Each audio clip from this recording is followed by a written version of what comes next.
Hi, I'm Maris, and in today's video, we're going to be talking about informed consent and the patient's right to refuse. I'll be following along with our Fundamentals of Nursing flashcards, which are available on leveluprn.com. So if you have them, you can follow along with me. I will be starting on card number 4. So let's get started. All right, card number 4, we're talking about informed consent. And in this card, we talk about the provider's role and the nurse's role and how we document things. So the provider is the person who is performing the procedure. So this could be an NP, a PA, an MD, anyone who is the person performing the procedure. And the role of the provider is to explain to the patient the risks and benefits of the procedure, the alternatives to the procedure, and the risks and benefits of those alternatives. So this is key to informed consent because this is how a patient is informed before they give their consent for a treatment or a procedure. They need to understand everything that goes into that, and that's the provider's job. And if you see here, we do have in bold red on this card the fact that the provider's job is also to answer all the patient's questions. So that means that if your patient has questions, even after signing informed consent, it is the provider's job to answer them. So you would not do that as the nurse. What would you do as the nurse, though? So the nurse's job is to sign the form as a witness.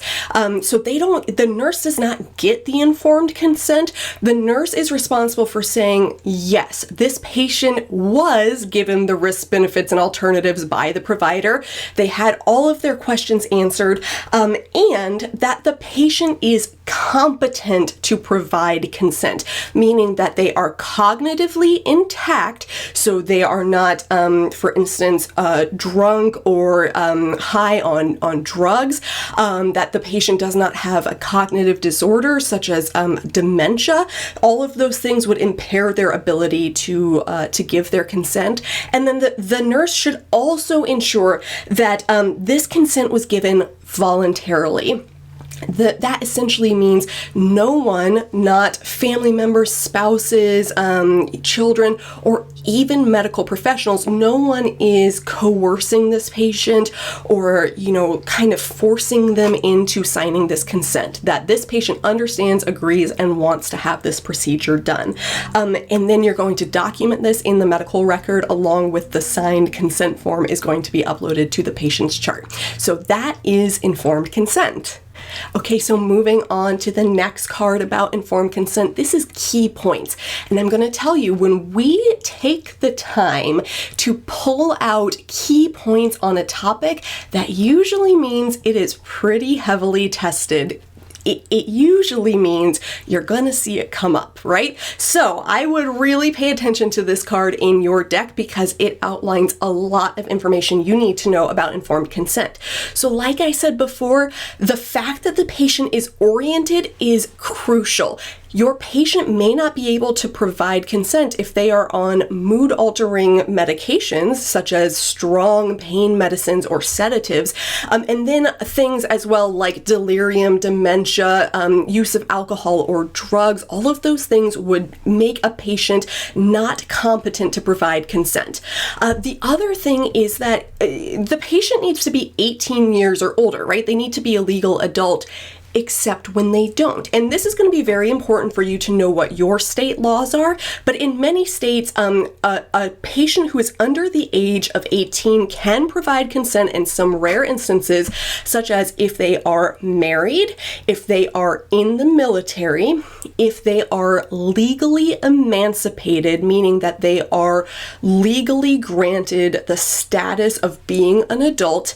And then there are some other times, such as if the patient needs mental health treatment, substance abuse treatment, or STI, sexually transmitted infection, testing or treatment. Those things would be covered for them to consent to themselves. Other than that, though, they should be 18 years or older. Again, and listen, I've told you twice, it's really important. If your patient has questions, who do we contact? the provider. The nurse can always reinforce teaching, but the nurse may not answer questions about the procedure for informed consent. Another thing that I cannot stress to you how important this is. If the patient does not speak English, they cannot provide consent unless they are provided interpretation services. And usually this is with a medical interpreter, not the patient's family members. We need to have someone who is a medical interpreter who this is their job, and we can confirm that they are an objective third party. The other thing that, guys, this is so crucial to know for fundamentals, for mental health, for everything, is that even after informed consent has been obtained, the patient still has the right to refuse. So if your patient signed informed consent for a surgery and then said, actually, you know what, I've changed my mind, I don't want it, that is their right. Go back and look at our video about ethical principles and tell me in the comments, which ethical principle are we upholding when we support a patient's right to decline treatment even after signing their informed consent. Lastly, we're going to talk more about a patient's right to refuse treatment. This is so important, and we need to understand everything that goes into refusing treatment. So, like we said, if you are competent to provide informed consent, then you are competent to refuse treatment. So all those same conditions apply when it comes to being competent to give refusal for treatment. The other thing is that patients do have the right to leave against medical advice. And this means that they have been explained the risks of leaving and that this is against the advice of a medical provider. And usually there is a form for them to sign and all of that sort of good stuff to document, hey, we told them and they left anyway. They still have the right to leave. So you're not going to block their ability to leave. You're not going to call security if they try and leave AMA. Even if they can't sign that form or won't sign that form, you're still going to let them leave. And then the other thing is when it comes to leaving against medical advice, you need to make sure to remove any sort of indwelling devices like Foley catheters or IV catheters before the patient leaves. That's very important for their health and safety. Okay, that is it for informed consent and a patient's right to refuse. I hope that review was helpful. In my next video, I'm going to be talking about advanced directives and HIPAA, so I hope you will follow me over there and check out that information. Thanks for joining me. Please don't forget to like, comment, and subscribe so you can see videos just like this on all kinds of nursing content. Happy studying! I invite you to subscribe to our channel and share a link with your classmates and friends in nursing school.